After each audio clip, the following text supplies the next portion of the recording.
Now जो sheet आपको दी गई है, जो शीट आपके पास है एडजस्टमेंट्स वाली, उसको देख लीजिए, इसके साथ देखिए।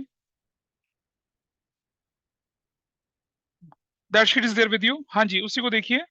और ऑनलाइन वाले जरा यहाँ देख लें। हमने ऑलमोस्ट सारे के सारे एडजस्टमेंट्स कर लिए।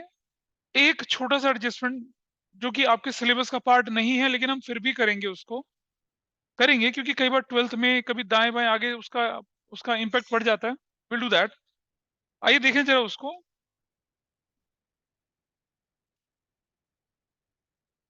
ये पेज नंबर 3 पर 28 है, पेज नंबर 3 पर 28। पेज नंबर 3 पर 28। Goods sold on approval basis, goods sold on approval basis, इसको लेके चल रहे हैं हम। ठीक है जी,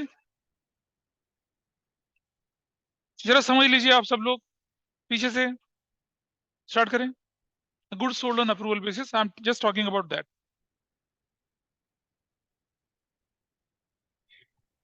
देखिए क्या मतलब होता है इस एडजस्टमेंट का, और ये क्यों इस्तेमाल होती है, और कैसे हम इसको समझेंगे यहाँ पर। सपोज राघव जो है ना, राघव ने एक मतलब काफी पढ़ाई करने के बाद, एमबीए हार्वर्ड से करने के बाद, फिर पीएचडी एमआईटी से करने के बाद, एमईटी नहीं एमआईटी बोला मैंने, मैसाचुसेट्स इंस्टीट्यूट ऑफ टेक्नोलॉजी से, वहां से करने के बाद मतलब पीएचडी कर लिया इसने, और वर्ल्ड बैंक में एडवाइजर लग गया। उसके बाद यहाँ क्या किया इसने, वापस आके बोला नहीं भाई, हम तो प्रदेश थी ना शाहरुख खान वैसा बन गए, बोला हम तो हिंदुस्तान में आके क्या करेंगे, इसने यहाँ पर आके देसी घी का बिजनेस शुरू करा। देसी घी का business. Can anybody tell me few brands of desi ghee? अबे काऊ वाला क्या होता है, ये कोई ब्रांड है? देसी घी का। हाँ, अमूल और मदर डेयरी, और आनंद हो गया, है ना, और भी होते हैं, मिल्क, मिल्क फूड होता है, इंडाना होता है, पारस होता है, बहुत होते हैं, बहुत होते हैं। क्या चीज? गोची? अरे यार मतलब सारे एग्जांपल लिखना, तुम दही कर देते हो, रायता फैलाते हो अच्छे से। एनीवे anyway, तो क्या हुआ कि इसकी इसकी मल्टी ब्रांड शॉप है, देसी की बढ़िया रखे हुए। अब क्या होता है पता है, जब बंदा किसी चीज में प्रैक्टिस करता है, डील करता है, तो उसकी उसको बिल्कुल माइन्यूट से माइन्यूट चीजें पता चल जाती हैं। तो इसने देखा यार, जो लोग दुनिया देसी के डब्बों में भर के भरती बेचती है, क्यों ना मैं भी अपने आप को मैन्युफैक्चरिंग, अपने आप प्रोडक्शन करना शुरू करूं। इसने बनाया नया ब्रांड, राघव देसी घी। ठीक है, राघव देसी घी के नाम से राघव देसी घी के नाम से इसने क्या कर दिया, एक ब्रांड खोल दिया, मतलब राघव देसी घी के नाम से इसने बेचना शुरू करा। अच्छा सुनो, एक व्यक्ति जो आपसे ब्रांडेड देसी घी लेके जाता है, बड़ा महंगा वाला जो भी है लेके जाता है, अब आप उसको बोलते भाई साहब ये ले लो, हमने नया, ये नया आया मार्केट में, कहता नया है मार्केट में क्या, राघव देसी घी, अरे हमने थोड़ी, वो लेगा वो हिचकिचाता, कहता कैसे ले लें यार, किस तरह से लेके चले। ठीक है, तो इसका दोस्त अर्नब जाता है उसके पास। अर्नब तो नहीं जाता, मिसेस अर्नब जाती है वहां पर, और परिवार के लिए घी खरीदने के लिए तो ये कहता है भाभी जी, अरे बहुत बदतमीज आदमी है तो यार। एनीवे तो मिसेस अर्नब आती है, नाम क्या है उनका बता दे। मिसेस अर्नब जो है, मिसेस शर्मा है। अरे मंद बुद्धि, क्या कर रहा है, मतलब किसी दूसरे की वाइफ को भगा के लाया क्या? अच्छा, वी आर नॉट से इन रिकॉर्डिंग, प्लीज थोड़ा लाउडली नहीं बोलेंगे। तो अगर वो, अब अर्नब के मतलब राहुल के पास आती है, और उनको 5 किलो घी लेके जाना है, क्योंकि एक महीने में अर्नब कुछ घी खाता है, कुछ फैलाता है, कुछ बॉडी में लगाता है, वो सब करके कर लेता है। ठीक है, अच्छा जी, घी से मालिश करवाता होगा नहीं, चलो। तो उन्होंने कहा कि, अब उसने बोला ये हमारा प्रोडक्शन है, इसे ले जाइए, मार्केट में इससे 50 रुपए सस्ता देंगे, क्वालिटी आप देखिए, दानेदार घी, बढ़िया देसी घी है। तो उन्होंने कहा नहीं नहीं नहीं नहीं, उनको तो पसंद नहीं आएगा। कह रहे अरे बहन भाई, मतलब बहन जी आप ले जाइए, भाभी जी आप ले जाइए, पसंद आ जाएगा हमको। दुकानदार ऐसे ही बोलते हैं भाई, दुकानदार ऐसे थोड़ी बोलते हैं, नाम से लेके पुकारेंगे, ए स्वीटी घी ले जा अपने पति के लिए, ऐसे थोड़ी बोलेंगे यार। तो क्या हुआ कि बाय द वे, वो बोलता होगा घर में स्वीटी, इसने भी सुन लिया होगा, ये थोड़ी बोलेगा स्वीटी पति के लिए घी ले जा, ऐसे थोड़ी होता है यार। तो क्या करा उसने, घी खरीदा। इसने बोला, इसने एक कंडीशन बोली, मतलब जब नहीं तैयार हुई खरीदने के लिए, उसने एक हल्का सा, जैसे मार्केटिंग का मतलब इसने एक जुमला फेंका, करा देखो भाभी जी ऐसा है, ले जाइए आप इसे, पसंद आए रख लेना, नहीं पसंद आए तो वापस दे देना, पैसा वापस कर दूंगा आपका मैं। जब आदमी ये तीर फेंकता है तो सामने वाला कहता है चलो यार एक बार ट्राई कर लेते हैं, क्या फर्क पड़ता है। होता नहीं, कई बार दुकानों में जाते हैं, कहते हैं ले जाइए, पैसा मत दीजिए, अगर आपको पसंद आएगी तो रख लेना, नहीं पसंद आएगी तो क्या कर देना, वापस कर देना। तो बोले जितना हमने कह रहे जितना खा पी लिया होगा उतने का पैसा काट के दे देंगे, या छोड़ो तुम वो हमारी तरफ से कॉम्प्लीमेंट्री समझ लेना। ठीक है जी। अब जरा समझना, घी का ओरिजिनल कॉस्ट इसको पड़ता था 800 रुपया, इसने भाभी जी को घी बेचा 1000 रुपए में, प्रिंट प्राइस उस पर 1500 रुपए लिखा हुआ था। होता है प्रिंट प्राइस का डिफरेंस होता है, that depends upon the manufacturer, कितना आपको मार्जिन रखना है।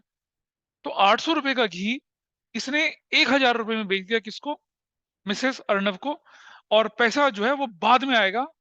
और तब तक अकाउंटेंट ने क्या कर दिया, अच्छा ये बताइए क्या इसको सेल मान सकते हैं हम? Is it subject, basically this sale is subject to approval of customer. और हमने पढ़ा है क्या रेवेन्यू रिकॉग्निशन प्रिंसिपल में, कि revenue is recognised only when goods are sold, assets are, services are delivered with the fuller satisfaction of customer and an obligation to receive money has been arised। अब obligation to receive money तो arise ही नहीं हुआ जब तक सामने वाला बंदा बोलेगा नहीं हाँ जी राघव जी की पसंद आ गया रख रहे हैं, वो तो सिग्नल ही नहीं आया। लेकिन खोते अकाउंटेंट ने क्या कर दिया, उसे सेल मान लिया, ये गड़बड़ हो चुकी है। यानी कि goods sold on approval basis treated as an ordinary sales, ये आपकी ट्रांजैक्शन हो चुकी है। ठीक है, यही ट्रांजैक्शन मैंने आपके सामने एक एडजस्टमेंट की फॉर्म में रखी है, बहुत पॉपुलर ट्रांजैक्शन है सीनियर क्लासेस में ये। देखिए, मान लो goods sold on approval basis, return basis, treated as an actual sale, goods costing 6000 की थी, 7000 में आपने बेच दी एक्रूवल बेसिस पर। यानी कि आपके अकाउंटेंट ने इसे एक्चुअल सेल्स मान लिया। अब मैं कैसे ठीक करूंगा भाई, कैसे ठीक करूंगा बताइए? हमें सेल्स से माइनस करना पड़ेगा इसको, हमें सेल्स से माइनस, सेल्स से में क्या माइनस करना पड़ेगा, कॉस्ट प्राइस या सेल्स प्राइस? नहीं बेटा कॉस्ट नहीं, सेल्स प्राइस। सेल्स में तो सेल्स प्राइस पे रिकॉर्ड हुआ होगा ना, हम सेल्स प्राइस माइनस करेंगे कहां से, सेल्स से। ठीक है जी। और क्लोजिंग स्टॉक के अंदर एड बैक करना पड़ेगा, क्योंकि हमारे हिसाब से तो बिका ही नहीं है वो। क्लोजिंग स्टॉक के अंदर एड बैक करना पड़ेगा क्या, सेल्स प्राइस या cost price? Cost price. Closing stock तो कॉस्ट पे होता है ना, कॉस्ट या मार्केट विच एवरेज लोअर पे करते हैं आप रिकॉर्ड, तो कॉस्ट पे से रिकॉर्ड करेंगे। तो आप देख रहे हैं इसका एक इफेक्ट जाएगा ट्रेडिंग अकाउंट की क्रेडिट साइड में, सेल्स में से माइनस करेंगे, और बैलेंस शीट की एसेट साइड में डेटर में से क्या कर देंगे, माइनस कर देंगे। एक इफेक्ट खत्म हो गया। दूसरा effect, we have to add it back to closing stock, और क्लोजिंग स्टॉक दो जगह दिखता है, तो कहां जोड़ेंगे उसको, ट्रेडिंग के क्रेडिट साइड में जोड़ देंगे, क्या क्या करेंगे, कॉस्ट को जोड़ देंगे, और उधर बैलेंस शीट में एसेट साइड में भी क्या कर देंगे, कॉस्ट को ऐड कर देंगे। This is the treatment. ऐसा एडजस्टमेंट आपको दिखेगा नहीं, दे दिया ना डब्बा, लेकिन आपने उस डब्बे को तो सेल माना ही नहीं अभी तक, तो आइडियली आपके स्टॉक से तो निकलना ही नहीं चाहिए उसको। ठीक है, हाँ, नहीं नहीं बेटा समझ, आपके यहां से सामान चला गया तो आप क्या एंट्री कर सकते हैं उसकी, आप एंट्री ये कर सकते हैं, उसको डेटर तो बना नहीं सकते, तो goods sold on approval basis पर है। मतलब हाँ बेटा सुनो सुनो, उसको आप उसके वाउचर वाउचर बना के क्या करते हैं, एक फाइल में अलग रख लेते हैं। जिस दिन कस्टमर बोलता है कि हाँ जी पसंद आ गया, उस दिन उसको उठा के कहाँ डाल देते हैं, एंट्री कर देते हैं। अब एंट्री नहीं करते उसकी, नहीं करते, गुड तो ट्रांजिट में है, क्या एंट्री करूंगा उसकी मैं। ठीक है जी। तो अब अगर भाभी जी बोलते हैं कि हाँ राघव जी हम, अच्छा इसने ये भी बोला कि अगर आप 15 दिन तक, अगर मतलब कई बार होता है कस्टमर भूल जाता है, इसने कहा देखो मैम ऐसा है कि अगर आप 15 दिन तक मुझे वापस कर देंगे तो ठीक है, नहीं तो मैं समझ लूंगा कि आपको पसंद आ गया। 15 दिन इसने इंतजार कर लिया, 16वें दिन इसको समझ में आ गया आपकी कंडीशन, और बिल विल बना के उसने लिख के दे दिया बकायदे से। पता चला कल को बोल दे कि नहीं तुम तो ऐसा करके वैसा करके, अब क्या हो गया, 15 दिन के बाद automatically it will be converted as a sale, या उन्होंने 4 दिन बाद ही बोलते भाई बहुत बढ़िया किया है हम इसे रख रहे हैं, अब इसकी वसूली का काम हो जाएगा, अब उसे हम सेल्स बोल सकते हैं। तो जब तक गुड्स अप्रूवल बेसिस पर बेची जाते हैं उसे सेल्स कंसीडर नहीं कर सकते, उसकी एंट्री इनफैक्ट नहीं रिकॉर्ड करनी है आपको, क्योंकि रेवेन्यू रिकॉग्निशन प्रिंसिपल के हिसाब से और एज पर अक्रूवल प्रिंसिपल, ना तो पैसा आया, हाँ सामान चला गया आपका, तो आपने एक वाउचर बना के रख दिया वहां पर भी सामान चला गया, कल को जब स्टॉक को टैली करोगे तो आपको दिख जाएगा वो देखिए अर्नब के घर जो वो घी का डब्बा पड़ा है उस पर अर्नब की ओनरशिप अभी नहीं है। क्यों नहीं है, अर्नब ने पैसा नहीं दिया अभी तक, तो ना उसको सामने वाले को बोला कि हमने खरीद लिया, उसकी ओनरशिप थोड़ा ही है, ओनरशिप तो इन्हीं की है अभी। मान लो आपके घर में कोई क्या करता है, एक मान लो इलेक्ट्रॉनिक्स का डीलर, आपने कहा कि भाई मुझे ना सोनी का 85 इंच का टीवी लेना है, बिल्कुल हाई रेजोल्यूशन वाला, उसने कहा ऐसा करिए ले जाइए भाई, आसपास की जान पहचान वाला था, अगर आपको कलर वलर पसंद आते हैं, आपके घर को सूट कर रहा होता है तो रख लीजिएगा, मुझे बता दीजिएगा, मैं इंस्टॉल करवा दूंगा ढंग से उसको, नहीं तो फिर वापस आ जाएगा। तो इनका थोड़ी वो, इनकी ओनरशिप में थोड़ी रहा वो दुकानदार के सामान है भी। जब आप बोल दो कि हाँ भाई पसंद आ गया, तब दुकानदार आपका नाम अपने डेटर की लिस्ट में चढ़ा देगा। ये होता है good sold on approval basis. इसका हम हिसाब किताब करते हैं। तो ये ट्रांजेक्शन 28 ट्रांजेक्शन थी जो मैंने पेंडिंग करके छोड़ी हुई थी आपकी, आपके सिलेबस में नहीं होती है, मैंने कराई है। और इसलिए कराई है कि मैं मान के चलता हूँ कि 12th के बाद आप घर नहीं बसाएंगे, पढ़ाई लिखाई करते रहेंगे। अगला होता है क्रिएशन ऑफ रिजर्व या ट्रांसफर टू रिजर्व। बड़ा सिंपल होता है। आपने जो भी नेट प्रॉफिट निकाला, बेटा समझिए, आपने जो भी नेट प्रॉफिट निकाला उसका 5%, 10%, 20% आप रिजर्व बनाते हैं। तो आपको क्या करना पड़ेगा, एक एंट्री बनती है क्या, profit and loss account debit to reserves. Profit and loss की डेबिट साइड में डाल दीजिए reserves is a part of profit set aside for future contingency. ना नेचर मालूम ना अमाउंट मालूम, वो आपके लिए इंटरनल लायबिलिटी हो जाती है। तो क्या करेंगे, प्रॉफिट एंड लॉस की डेबिट साइड में डाल देंगे उसे, और कहां भेज देंगे, बैलेंस शीट की लायबिलिटी साइड में। That is the treatment. ये एडजस्टमेंट नंबर 30 आपके पास ही, क्रिएशन ऑफ रिजर्व, ये आपके सिलेबस में होते हुए भी है, ना होते हुए भी है, मतलब इसके क्वेश्चन आपको आपकी टेक्स्ट बुक में दिख जाएंगे। और एक लास्ट पार्ट आपके पास है मैनेजर्स कमीशन, इसका ट्रीटमेंट मैं भी कराऊंगा। एक और है 32 जो है कंटीजेंट लायबिलिटीज। ये जरा समझिए क्या होता है। हमने बोला ना कि any liability which may happen which may not happen in future depending upon happening or not happening of certain condition, उनको हम बोलते हैं क्या, कंटीजेंट लायबिलिटीज। इन्हें कैसे दिखाया जाएगा बुक्स ऑफ अकाउंट्स में, ठीक है। हमने बताया था, तुम शायद शुरू शुरू में मेरे पास नहीं थी, बड़े इंटरेस्टिंग तरीके से बताया था। जैसे मान लो राघव का एग्जांपल लेते हैं, राघव की कंटीजेंट लायबिलिटी है, पता चला इसका घी खाकर अर्नब को, उनकी वाइफ को, उनके बच्चों के माँ बाप को, सबको क्या लगे, लूज मोशन लग गए, ठीक है, क्रिटिकली इल हो गए वो लोग, फूड पॉइजनिंग हो गई और हॉस्पिटल में लड़के पड़े हैं, ड्रिप पे ड्रिप चढ़ रही है इन पे, ठीक है जी। तो अब मुझे बताइए अर्नब ने क्या कर दिया, केस डाल दिया इसके ऊपर, ठीक है, 17 करोड़ रुपए का। अच्छा कम है, 50 करोड़ डाल दिया, ठीक है। अबे इतना का लॉस भी तो होना चाहिए। पर इसने बोला कि मैं 1 महीना हॉस्पिटल में रहा, मेरा बिजनेस में, मेरे बिजनेस की हर महीने की डीलिंग 50 करोड़ की होती है, मेरा तो नुकसान हो गया। एनीवे जो वट एवर इट में भी, वो तो बात का जुडिशरी डिसाइड करेगी कितना कम से। अब सोचिए राघव राघव कहता नहीं भैया घी तो मैंने बढ़िया दिया था, वो भाभी जी ने लापरवाही करी होगी, घी खुला छोड़ गया, उसने चूहे डुबकी लगा के चले गए, मैं क्या करूं, इन्फेक्शन फैल गया। Anyway that is a subject matter of investigation. तो अब क्या हुआ कि अगर ये मुकदमा हार जाता है तो इसे कंपनसेशन देना पड़ेगा, और ये मुकदमा जीत जाता है तो इसे कोई कंपनसेशन देना नहीं पड़ेगा। तो ये क्या करता है, इस तरह की चीजों को एज अ मटेरियलिटी प्रिंसिपल अपनी बैलेंस शीट के अंदर तो नहीं शो कर सकते, क्योंकि एक्चुअल लॉस तो हुआ ही नहीं है, as a footnote show करते हैं, ठीक है। तो राघव क्या करेगा, राघव की यहाँ पर बैलेंस शीट बनेगी राघव स्टाइल में, ऐसे बैलेंस शीट बनती है ऐसे करके, ठीक है। This is assets, this is liabilities, ठीक है। और यहाँ नीचे राघव क्या करेगा, ऐसे ऐसे करके, ऐसे राघव का पैर है ये देखो, ठीक है। राघव का पैर है, 1 2 3 4 5 उंगली ना, उंगली राघव की नाखून देखो, ऐसे ऐसे, ये ठीक है। हाँ जैसा भी था, अरे ये तो राघव का कुछ और बन गया, चलो ठीक है। राघव यहाँ लिखेगा note, there is a there is a contingent liability, a case filed against our firm by Arnav, ऐसा करके उसको लिख देगा। This is known as footnote. क्या कहलाता है राघव, फुट नोट, ठीक। एवरीबॉडी इज ओके, है क्या कह रहे हैं, राक्षसी पैर, हाँ सुंदर पैर बना। मान लो अगर तुम्हें फुट नोट लिखना ना, अपनी बुक्स ऑफ अकाउंट ऐसे रखोगे, ऐसे टिका के, ऐसे करके, और उसमें लिख दो फिर, क्या चीज बेटा, हाँ पिंकी फिंगर कौन सी तुम्हारी, ये वाली होगी ज्यादा बड़ी तो कैसे लिखेगा, कॉन्टीजेंट लायबिलिटी कैसे नोट करी जाती है, बता जरा। हाँ note, foot note, actual foot impression of owner placed on what, books of accounts, ढक्कन आदमी। अरे मजाक कर रहा हूँ, सीरियसली मत लेना भाई, क्या एग्जाम में लिखा हो, पूछे किस मास्टर ने पढ़ा दिया तुम्हें ये सब, ठीक है, ठीक है बेटा फुट नोट का मतलब, फुट नोट का सिंपल सा मीनिंग होता है, नीचे एज अ नोट दे दिया। It is not a part of balance sheet but as a materiality full disclosure principle it has to be shown in the books of accounts as a foot note.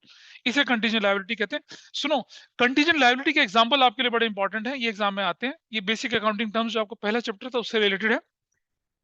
It is a liability becomes payable on the happening of an event. In case of an event doesn't happen, no amount is payable. Liability in respect to bill discounted. आपने एक bill, आपको मिला था किसी से bills receivable, आपने उसे bank से डिस्काउंट करा दिया, ठीक है। अब अगर बिल का पैसा बैंक को मिल गया तो बैंक आपको कुछ नहीं करेगा, लेकिन नहीं मिला तो बैंक आपसे रिकवरी करेगा ना, उसे हम क्या बोलते हैं, कंटीजेंट लायबिलिटी बोलते हैं। गारंटी फॉर अ लोन, ठीक है। राघव ने क्या करा, अपने दोस्त तनिष्क के लिए बैंक में गारंटर बन गया। गारंटर, गारंटर मतलब इसने क्या करा, 200 करोड़ का लोन लिया और गारंटर किसे बना दिया, राघव को। बड़ा प्यार प्रेम से इमोशनल गुच्छे, ब्रो बन जा गारंटर, तेरे बिना मेरा कोई नहीं है, ये नहीं करा। और पता 200 करोड़ का लोन लेकर स्विट्जरलैंड भाग गया, बांसुरी बजा रहा है भाई के साथ वहां, ठीक है। ये भाई साहब क्या कर रहे हैं, जेल में चक्की पीस रहे हैं। पता है, सुनो, आज से करीब करीब 12 साल 15 साल पहले सुप्रीम कोर्ट का एक वर्डिक्ट आया था। पहले लोग क्या करते थे, गारंटर बन जाते थे किसी का भी, लोन ले लिया किसी ने, गारंटर बन गए, लो बंदा लोन नहीं पे करता था, बैंक गारंटर का कुछ नहीं करता था। बहुत बहुत परेशानी होती थी बैंक को। तो एक मैटर सुप्रीम कोर्ट में, सुप्रीम कोर्ट ने बोला अगर आप गारंटर बने हैं and the person original party is not paying the loan, तो भैया आपकी रिस्पॉन्सिबिलिटी, अब आप भरोगे उसे। तो जिंदगी में कभी किसी के गारंटर मत बनना जी। कोलेटरल देना होता है उसके अलावा। क्या, देखो बेटा सुनो, हाँ हाँ हाँ, तो ठीक है। तो मतलब ये हुआ, राघव है गारंटर, राघव बनने लोन लिया, वाइफ गारंटर बन गई, भाग लिए दोनों। तो ऐसे फ्रॉड जो होते हैं, सुनो मिस्ट्री, ऐसे फ्रॉड ना हम तुम लोग नहीं कर पाते, वो तो माल्या भाई साहब लोग हैं, वैसे लोग करते हैं इस तरह, नीरव मोदी जी करते हैं। छोड़ दीजिए, come to the point. Disputed claims, यार क्वेश्चन एक नंबर का आ जाएगा। हाँ बेटा सुनो, अच्छा जी, एक जो गारंटी का डॉक्यूमेंट होता है बड़ा कॉम्प्रिहेंसिव डॉक्यूमेंट होता है, साफ साफ लिखा रहता है कि आपके जीने और मरने के बाद क्या होगा, सब लिखा रहता है। मतलब वो बड़ा खतरनाक सा एग्रीमेंट होता है कि आप गारंटर बने, आप नहीं रहे, तो पता चला आपकी प्रॉपर्टी क्या हो गई, वो भी चली गई। तो मैं कह रहा हूँ बहुत बेटर है, किसी को अच्छा लगे चाहे बुरा लगे, गारंटर मत बनो जिंदगी में किसी के, जेल जाने की नौबत आ जाती है वरना, ठीक है। चलिए, हाँ बिल्कुल, आपकी प्रॉपर्टी सीज होगी, यू विल बी प्रिजन, अगर आप टाइम पे क्यों बने गारंटर। गारंटर का मतलब क्या होता है कि तुम नहीं दोगे तो मैं दूंगा, होता है ना। जैसे मान लो स्कूल के लेन देन में कहता है, यक्ष ने पैसे लिए राघव से, और तनिष्क कहता है भाई यक्ष ने देगा तो मैं दूंगा, फिर ना यक्ष दे रहा है ना तनिष्क दे रहा है, बेचारा पेंडुलम की तरह घूम रहा है इधर से उधर। बैंक थोड़ी घूमेगा ऐसा, बैंक तो लीगल प्रोसीडिंग कर लेगा। लोन ले, कभी देखिए पेरेंट्स से पूछे अगर उन्होंने लोन लिया होगा ना, इतनी मोटी फाइल बनती है लोन की, पता नहीं क्या क्या लिखा रहता है यार, अथाह पेजेस होते हैं उसके अंदर। They write every possible possibility on papers, कि अगर ये हो जाए तो क्या होगा, वो हो जाए तो क्या होगा। और फिर आपसे बोलते हैं आई एग्रीड एंड अंडरस्टूड, होता ना, जैसे किसी ऐप को जब आप पहली बार सब्सक्राइब कर रहे हो तो लिखा रहता है ना, क्लिक करके agreed and understood all the terms and condition, और फिर आप उसको कर लेते हो, वैसे करके चलता है। This is there. चलिए अब करते हैं जरा मैनेजर्स कमीशन का हिसाब किताब, उसका प्रैक्टिकल क्वेश्चन करेंगे, और ये बहुत इंपॉर्टेंट है, आपके एग्जाम में इसका क्वेश्चन आना ही आना है, and it's a very simple task. ये जो मैनेजर्स कमीशन है उसका प्रैक्टिकल क्वेश्चन करेंगे, इसका तो नहीं करेंगे कुछ भी हम। 32 तो कंडीशन लायबिलिटी है ना, इसको तो सिर्फ लिख के छोड़ देते हैं, क्या हो गया, करें। किसका बेटा, जी ठीक है, आइए देखिए जरा, मैनेजर्स कमीशन का चक्कर समझते हैं। अब आप मुझे बताइए कि आपकी ऑर्गेनाइजेशन में जितने भी एम्प्लॉय हैं, अगर आप उनको सैलरी देते हो तो आपका वो डायरेक्ट एक्सपेंस है, इनडायरेक्ट एक्सपेंस है। बिल्कुल ठीक है जी, that should appear in the profit and loss debit side. Manager is your employ, ठीक है जी, मैनेजर को जो आप सैलरी दोगे will it be your expense, definitely indirect expense. Manager को आपने बोला कि भाई मैनेजर, ऐसा है तू बहुत मेहनत करता है, इस बार अगर तू सेल 2 करोड़ ले गया तो तुझे 5% या तुझे 10% हम उस सेल का, उस पर, उस प्रॉफिट का, 2 करोड़ प्रॉफिट हो गया, उसका 10% हम तुझे कमीशन देंगे एक्सक्लूसिवली, ठीक है जी। 2 करोड़ का 10% हो गया 20 लाख। मैनेजर दिन रात लगा दी, भर भर के काम किया, रज रज के काम किया बंदे ने। अब 2 करोड़ का प्रॉफिट तो 3 करोड़ हो गया, आपने अपने वादे पे कायम थे, आपने 3 करोड़ का 10% निकाल के क्या दी थे, 30 लाख उसके अकाउंट में डालने की बात करी, लेकिन तब तक आपका अकाउंटेंट बोलता है सर जी ये क्या कर रहे हो। उसने बोला क्यों, कह रहे मैनेजर आपका एम्प्लॉय है। आपने कहा हाँ है। कह रहे मैनेजर का जो कमीशन होगा वो भी तो हमारा एक्सपेंस होगा ना, होगा ना। तो आइडियली प्रॉफिट में से मैनेजर का कमीशन भी माइनस होना चाहिए, और जो प्रॉफिट बचेगा उस पर कमीशन दिया जाना चाहिए। तो भैया ना, जब तक मैनेजर का कमीशन होगा तब तक नेट प्रॉफिट नहीं निकलेगा, और जब तक नेट प्रॉफिट नहीं होगा तब तक मैनेजर का कमीशन नहीं निकलेगा। तो एक कहावत होती है ना, नौ मन तेल होगा ना राधा नाचेगी। अब क्या करें बताओ, हिंदी की कहावत है, तुमने थोड़ा सा हाथ तंग है तुम्हारा हिंदी में। मतलब that manager's commission is subject to the net profit, and net profit is subject to after deduction of manager's commission। तो तो इसको सुधारने के लिए क्या करते हैं, फिर मैनेजर कहता है, मैनेजर ने कच्ची गोलियां थोड़ी खेले, कहता है रुक अकाउंटेंट मैं बताता हूँ कैसे निकालते हैं। ठीक है, कैसे निकालते हैं आइए मैं दिखाता हूँ किस तरह से किया जाता है। और आपको मैं आज लॉजिक बताऊंगा। आपको अगर स्कूल में क्वेश्चन कराया होगा तो आपको बोला होगा रेट अपॉन में 100 प्लस रेट करिए, I will tell you the real logic कि क्यों करते हैं ऐसा। देखिए जरा समझिए, कोई बात नहीं, देख लो। ये दो कंडीशन है आपके पास। आपका नेट प्रॉफिट जो है वो है 2,10,000 सपोज, सब कुछ काटने के बाद। यहां भी आपका नेट प्रॉफिट जो है वो कितना है, 2,10,000 है, सब कुछ काटने के बाद। ठीक है, सुनो इसमें कंडीशन है, manager is entitled manager is entitled to a commission at the rate 10% per annum on net profit before charging such commission। मतलब वो प्रॉफिट जिसमें से मैनेजर कमीशन नहीं माइनस करा उसका 10% हम दे देंगे। यानी कि देखिए, और यहाँ क्वेश्चन में लिख रहा हूं मैं, क्या इधर इधर क्वेश्चन में लिख रहा हूं मैं आपको, नेट प्रॉफिट जो है ना, ये वाला net profit before managers commission, ये भी before managers commission, before managers commission, ये जो है आपका कितना है पता है, ये 2,10,000। ये तो मुझे बताइए यहाँ नेट प्रॉफिट कितना बनेगा, 2,10,000 इंटू कितना हो जाएगा, 10/100, कितना हो जाएगा, 21,000 हो जाएगा। ठीक है, आपका ये प्रॉफिट एंड लॉस अकाउंट है। अभी लिखना मत, देख लेना पहले, ये आपका प्रॉफिट एंड लॉस अकाउंट है। और यहां लिखेंगे आप क्या, मैनेजर्स कमीशन, क्योंकि आपके लिए तो एक्सपेंस है डेबिट साइड में, कितने का, 21,000 का। Now tell me what is your net profit. अबे 210 में से 21 माइनस कर दो, कितना होगा नेट प्रॉफिट आपका, 210 में से 1,89,000 आपका बनेगा। This is your condition.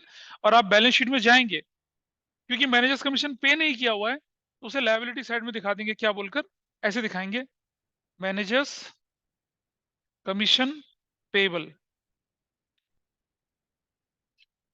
क्या बोल रहे हो बेटा, प्रॉफिट में से माइनस करके तो मैंने निकाली वैल्यू, 210 में से 2,10,000 का प्रॉफिट था ना, 210 में से मैंने कितना माइनस कर दिया, 21 माइनस करने के बाद, this is my net profit. और ये नेट प्रॉफिट आपको मालूम है कहाँ, कैपिटल में जुड़ जाता है। ये कंडीशन तो आसान थी। अगर आपके पास क्वेश्चन कहता है कि net profit before charging such commission, things are very simple.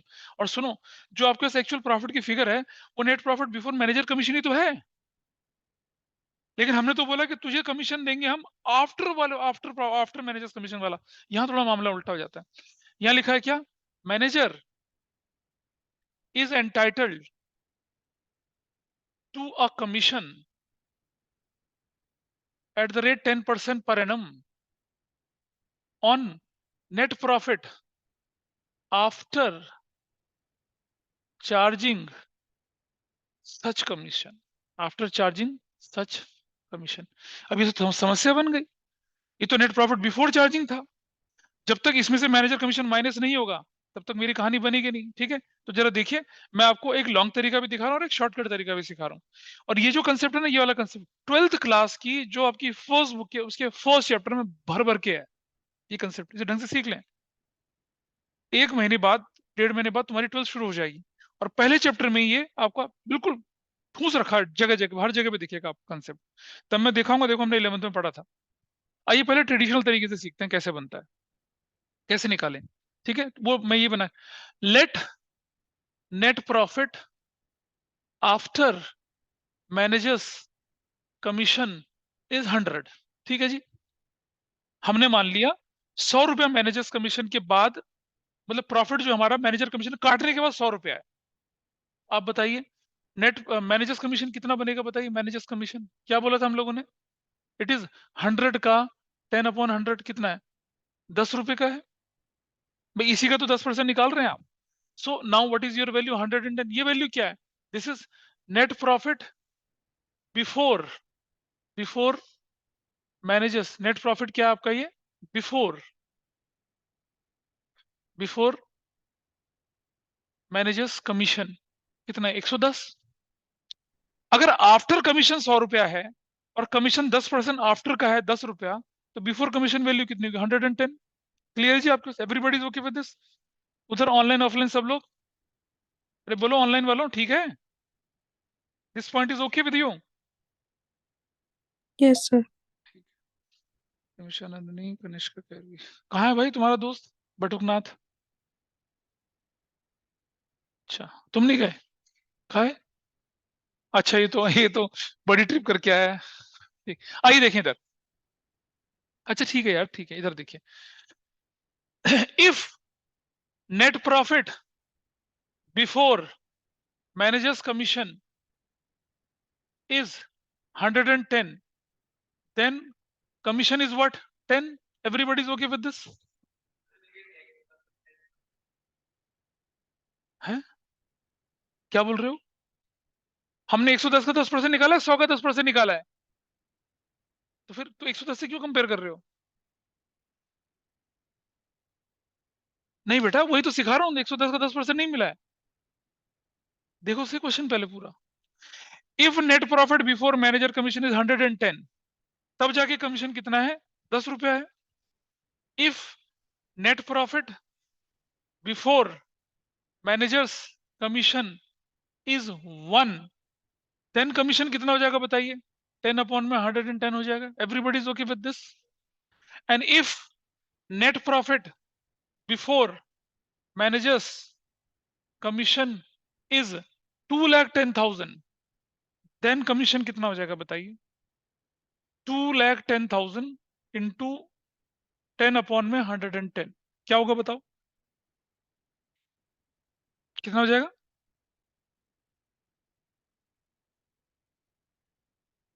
कितना? 210 का 1/11 करूंगा तो क्या वैल्यू आएगी? देखो, मैं थोड़ी वैल्यू बदल रहा हूं ताकि आसानी हो जाए। मैंने इसको ले लिया कितना? सपोज 1,21,000, ठीक है जी। तो ये कितना हुआ वैल्यू आपके पास? 1,21,000। 10% कितना हो गया? 12,100 हो गया। और अब ये वैल्यू कितनी हो जाएगी बताइए? अब 12,100 माइनस कर दिया कितना? 1,21,000। What value will get here? करिए जरा। 1,21,000 में से 12,100 माइनस करो तो क्या वैल्यू आती है? देखो जरा, निकालो। 12,100, 1,00,000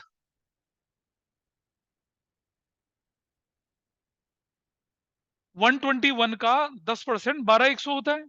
इसको कमीशन कितना मिलेगा? 12,100 मिलेगा। हमारा प्रॉफिट कितना रह जाएगा?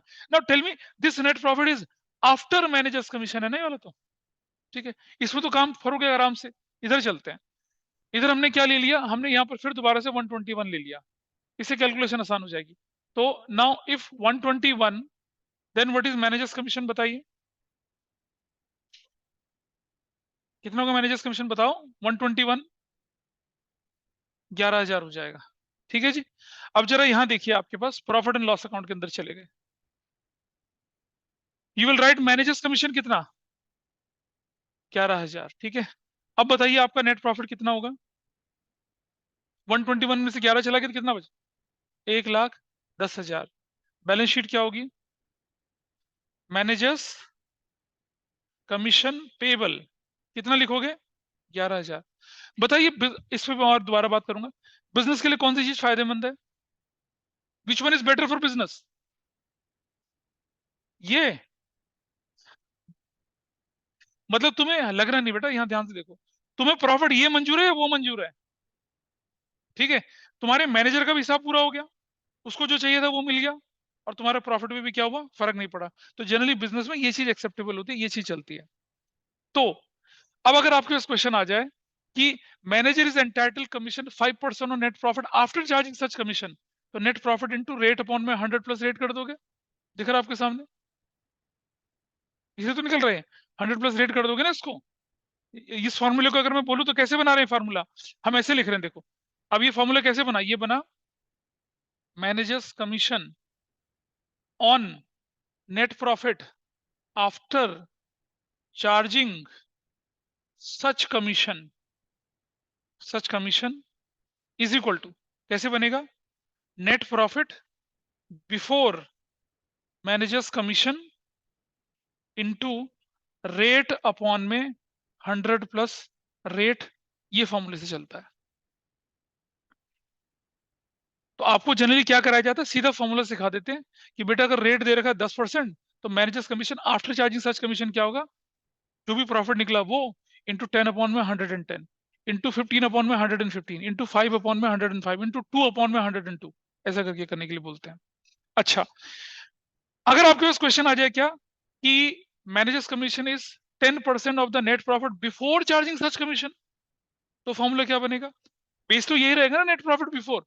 भाई आपके क्वेश्चन को जब आप सॉल्व करते हो तो आपके पास तो यही फिगर आती है नेट प्रॉफिट बिफोर कमीशन की, तब आप क्या करेंगे, इनटू रेट अपॉन में सिर्फ 100 कर देंगे, काम आसान है। Got it. तो आपके पास अगर प्रॉब्लम आती है कि नेट प्रॉफिट मैनेजर्स कमीशन जो है वो net profit before charging such commission है, तो बड़ा सिंपल क्वेश्चन है, जो नेट प्रॉफिट निकला 10% अपॉन 100 करके you will get the value, और ऐसे वैल्यू करके अपना नया नेट प्रॉफिट निकालो और क्वेश्चन को आगे बढ़ा दो। लेकिन अगर आफ्टर चार्जिंग सच कमीशन बोले, क्या करना पड़ेगा आपको, फिर जो नेट प्रॉफिट आया उसको रेट अपॉन में 100 प्लस रेट करके तब आंसर निकालना पड़ेगा। तो जो यूनिटरी मेथड सिखाया गया ना आपको, अब इतना थोड़ी करोगे क्वेश्चन करते समय, आपको तो शॉर्टकट काम करना है, शॉर्टकट काम करके ऐसा चलता है। अब आप अपनी बुक खोलिए फटाफट जरा एक बार, आपकी बुक में ऐसा क्वेश्चन है, उसको सॉल्व करते हैं और आगे बढ़। हाँ, ये राइट वाला केस आप, इसका एक्सप्लेनेशन है क्या, कैसे कर रहे हैं बता, दोबारा बोल। एग्जाम में वो उसका डिराइव करना नहीं आता बेटा, एग्जाम में क्वेश्चन आता है, वो क्वेश्चन दिखा रहा हूँ कैसे आता है। खत्म 7:30।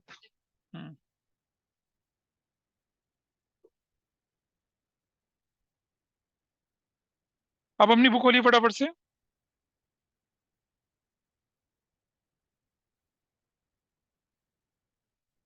बता रहा हूँ, रुक जाओ।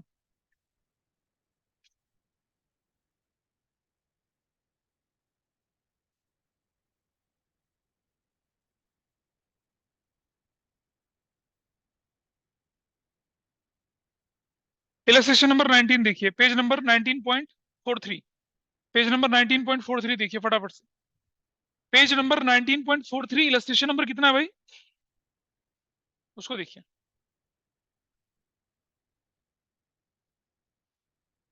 इलस्ट्रेशन नंबर 19, 19.43 पेज पे इलस्ट्रेशन नंबर 19 लीजिए, नोट कर लीजिए जरा, देखिए नोट करना। If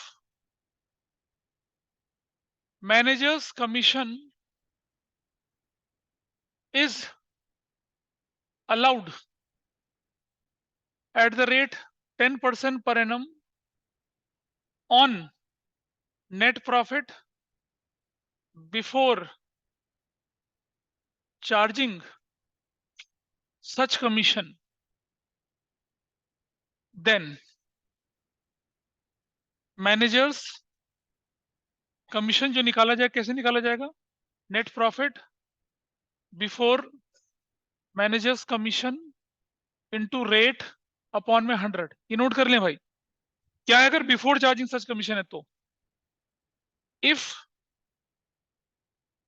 managers commission is allowed, note करेंगे, allowed at the rate 10% per annum on net profit after charging such commission, then, हाँ जी, तो मैनेजर कमीशन दिया ही नहीं जाएगा, is equal to net profit before managers commission, वही हुआ है, तो छोड़ दो फिर, रुक जाओ, इसको नोट कर लीजिए पहले। क्या इस क्वेश्चन में लॉस है, देखिए जरा 19 में, 19 में लॉस है, इसे नोट कर लें पहले सब लोग, इसे नोट कर लो, लॉस है तो फिर यार फिर क्वेश्चन कहाँ है मैनेजर्स कमीशन का, हाँ 13 है, बुक में है, दिखा जरा कहाँ है।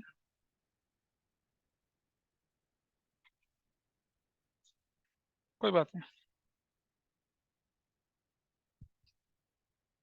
इसे नोट कर लीजिए।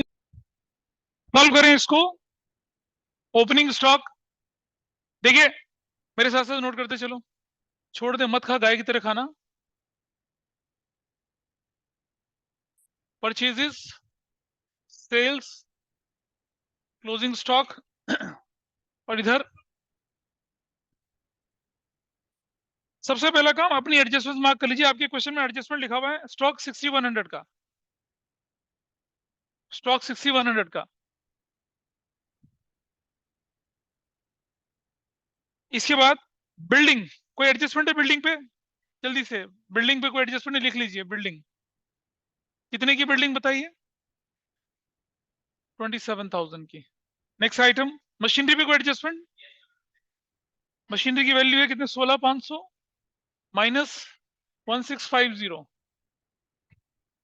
14। ठीक है, इधर इधर इधर इधर अभी थोड़ा नीचे। बस तुम क्या बोलूं मैं तुम्हें?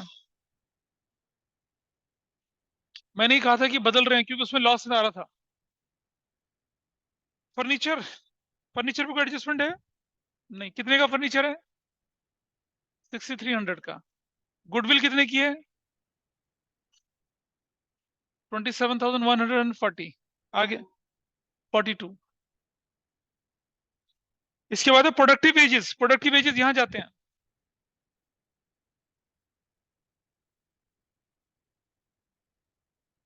तो रुक जा, थोड़ी जगह बना लेते हैं फिर। प्रोडक्टिव वेजेस कितने के हैं? 31,790। इसके बाद आया सैलरीज, कोई एडजस्टमेंट तो नहीं है? कितने की सैलरीज है? 15,040 की। अगला आइटम बोलिए। फ्रेट इनवर्ड, फ्रेट इनवर्ड कितने का फ्रेट इनवर्ड है? 2470। ठीक है जी। फ्रेट आउटवर्ड, यहाँ फ्रेट आउटवर्ड कितने का बताइए?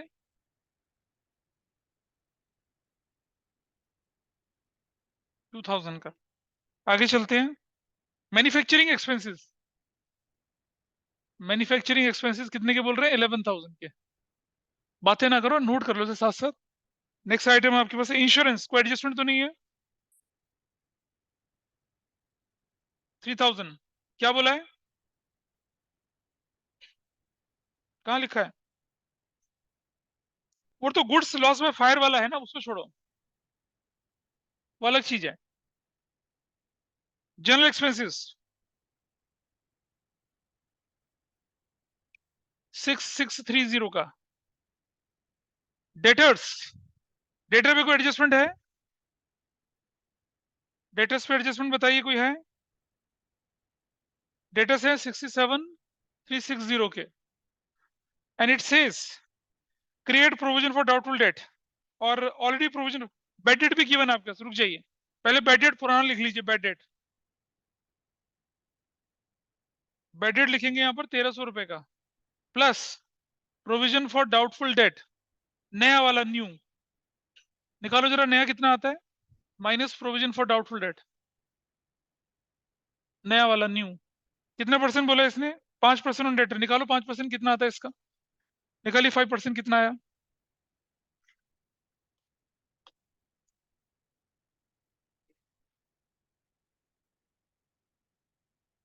25% है बेटा, 5%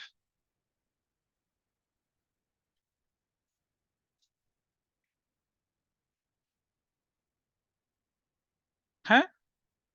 आपकी वैल्यू है 67,360।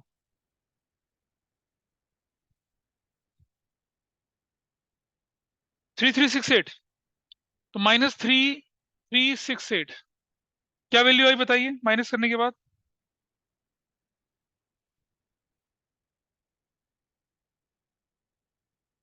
और ये जो प्रोविजन है ये वाला यहाँ जुड़ जाएगा। कितना? 3,368, 8,664। और सुनो, ये प्रोविजन फॉर डाउटफुल डेट जो ओल्ड वाला है उसे यहीं रख दो। Provision for doubtful debt old वाला 6200 का है, बताया था आपको प्रोविजन के ट्रीटमेंट के साथ साथ। आगे बढ़ते हैं। ओपनिंग स्टॉक है 29170 का, 29170 का ओपनिंग स्टॉक। और आगे बढ़ते हैं। परचेजेस है, परचेजेस कितने की दे रखी है परचेजेस? 19,515 minus return. रिटर्न कितने की रिटर्न? रिटर्न की वैल्यू बताइए। 3128। क्या वैल्यू आगे बताइए? अबे रिटर्न आउटवर्ड की बताओ। क्या कर रहे हो तुम लोग ये?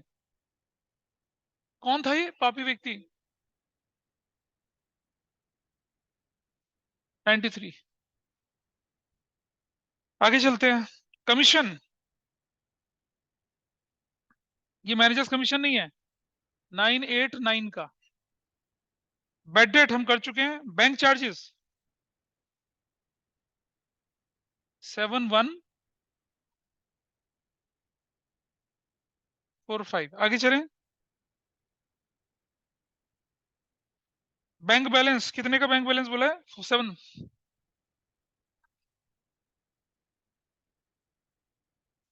क्या कर दिया तुमने? अरे यार,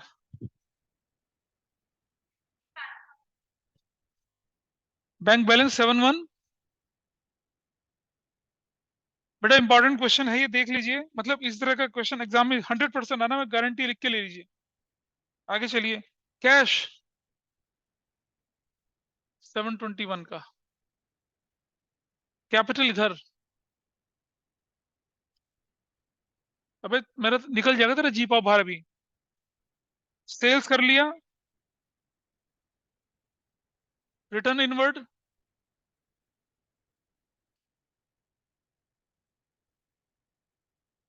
कितना वैल्यू आई?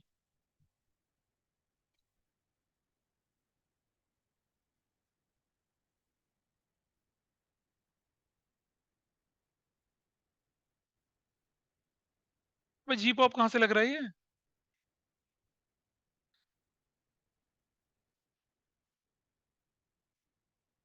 ठीक है। 243,572 लीजिए। इसके बाद अगला वैल्यू क्या है आपके पास? सेल्स कर चुके हैं, प्रोविजन कर चुके हैं। क्रेडिटर्स, क्रेडिटर्स कितने के? उसके बाद अगली वैल्यू क्या है? कितने का? उसके बाद अगली वैल्यू क्या है? बैंक लोन कितने का? 10,000 का। और एडजस्टमेंट देख लीजिए। क्लोजिंग स्टॉक कर दिया, मशीनरी कर दिया, डाउटफुल डेट कर दिया, कमीशन अभी लेना बाकी है। एक देखो, goods costing 15,000 and furniture costing 3,000 पर डिस्ट्रॉयड बाय फायर। ध्यान से समझना।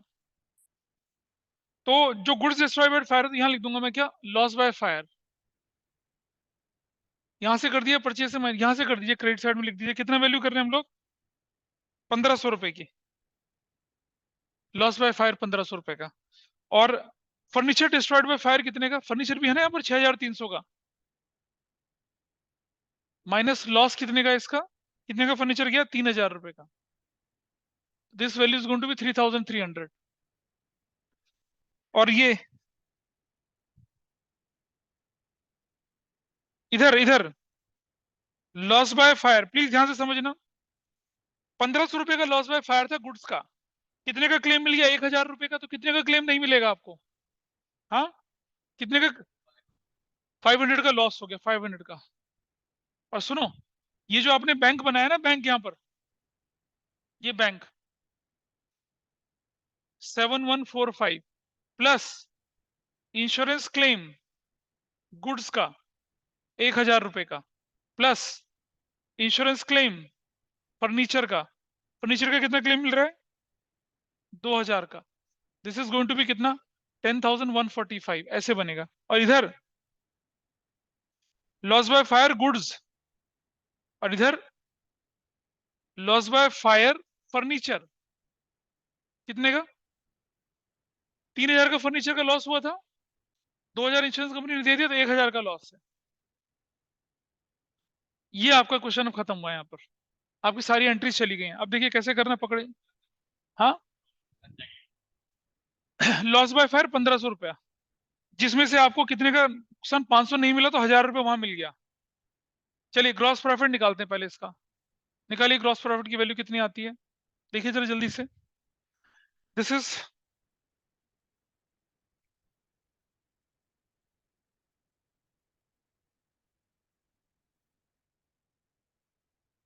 क्या कर रहे हो, क्या कर रहे हो?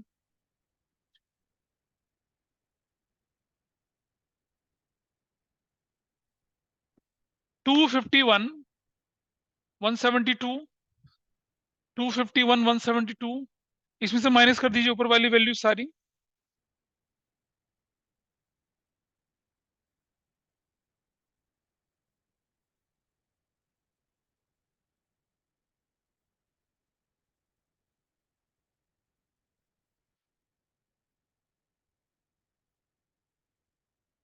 कितना है? 82,827 आ रहा है, देखो जरा आंसर।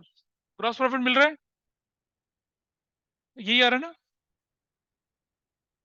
ये this is your gross profit. Gross profit यहां रखा 82827। जरा ध्यान से देखना आप,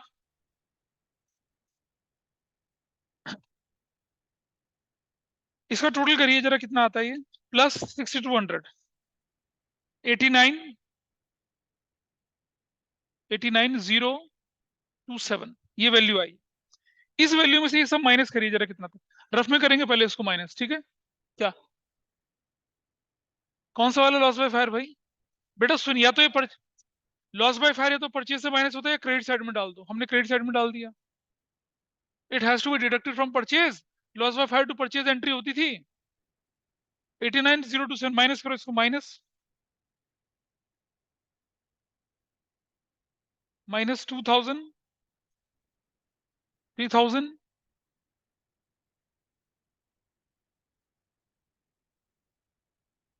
989 माइनस कर रहा हूं मैं, 460, और 500 minus 53090। Your answer is what? 53090, ये आपका आंसर है।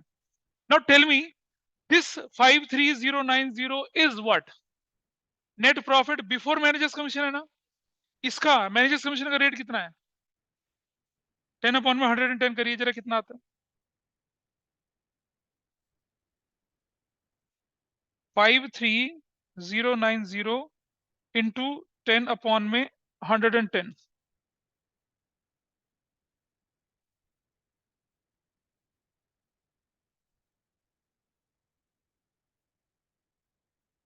4826। कितना आ रहा? 4826। वैल्यू आ गई 4826। ध्यान से देखना अब आप क्या लिखेंगे? यहां लिखेंगे मैनेजर्स कमीशन। कितना लिखेंगे मैनेजर्स कमीशन? देखिए 4826 कर दिया। अब आपका जो प्रॉफिट ये आया था 53 में, इसमें से ये माइनस कर, इसमें से ये वाला माइनस कर दीजिए, तो क्या वैल्यू आती है? अब आपका नेट प्रॉफिट असली वाला आ जाएगा ना?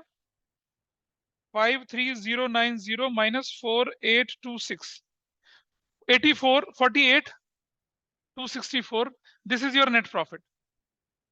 और सुनो, ये जो मैनेजर्स कमीशन है ना बेटा, मैनेजर्स कमीशन, इसे यहां डाल देंगे इधर, मैनेजर्स कमीशन। समझ लो, गड़बड़ होगी वरना। 4826, देखो मैंने क्या किया, समझ समझ प्लीज समझना सब लोग। ये क्रेडिट की फिगर उठाई सारी, इसमें से ये सारे के सारे आइटम यहां तक के माइनस कर दिए। क्यों? हाँ तो क्या हुआ फिर? तो क्या लाइन, ये लाइन खींच दी, अलग अलग हो गए। अब सुनो बेटा, समझ ले बात को। ये टोटल में से ये माइनस करा, then I got this value 53090 value आ गई। This is net profit before managers commission. उसमें 10 अपॉन 100 करके 4826 निकाला, ये वैल्यू आपने डेबिट साइड में डाल दी। अब 48264 से आपका प्रॉफिट रिड्यूस हो गया। योर न्यू प्रॉफिट इज कितना? ये रहा न्यू प्रॉफिट आपका 48264। This is your new profit. Manager's commission की एडजस्टमेंट यहां चली गई और प्रॉफिट को यहां जोड़ दिया। नेट प्रॉफिट कितना? Profit net profit 48,264। This value is going to be 10462 1,08,000। Total करिए जरा, इसका कितना आता है? टोटल करिए जल्दी से। Your value is 1,08,264 plus 18,160 plus 12,000 plus 10,000 plus 4826। 153,250 उस तरफ की वैल्यू देख लेते हैं कितनी आती है। 27,000 plus 14850 plus 330 plus 63,992 plus 721 plus 6100 plus 153,250। That's your answer. हो गया। मैनेजर्स कमीशन आपके एग्जाम में 100% आना, ये क्वेश्चन में बता रहा हूं। आप टोटल करें, सारी वैल्यू माइनस करें, जो निकलेगा उसका रेट अपॉन में 100 रेट करके वैसा करके निकालेंगे, तब जाके आंसर निकलेगा। रफ में करना है उस काम को, और फिर उस वैल्यू को रख के then you have to calculate your new profit. तो दिस इज योर आंसर 89,027। तो इस चैप्टर में जितनी बताने लायक चीजें सारी बताई थी। अब आपको जो क्वेश्चन बचे हुए हैं वो सारे के सारे खत्म कर लेने हैं, और उसके बाद फिर हम रिवीजन शुरू करते हैं। ठीक है, तो अगली क्लास में मैं एक क्लास और लूंगा कुछ बचे हुए क्वेश्चंस लेके, देन इट इज डन। हाँ, नहीं नहीं अभी तो नहीं कुछ भी। ठीक है जी, नहीं नहीं वो उसमें होगा नहीं, एक्सरसाइज ही क्वेश्चन करिए। चलिए, दैट्स ऑल फॉर टुडे।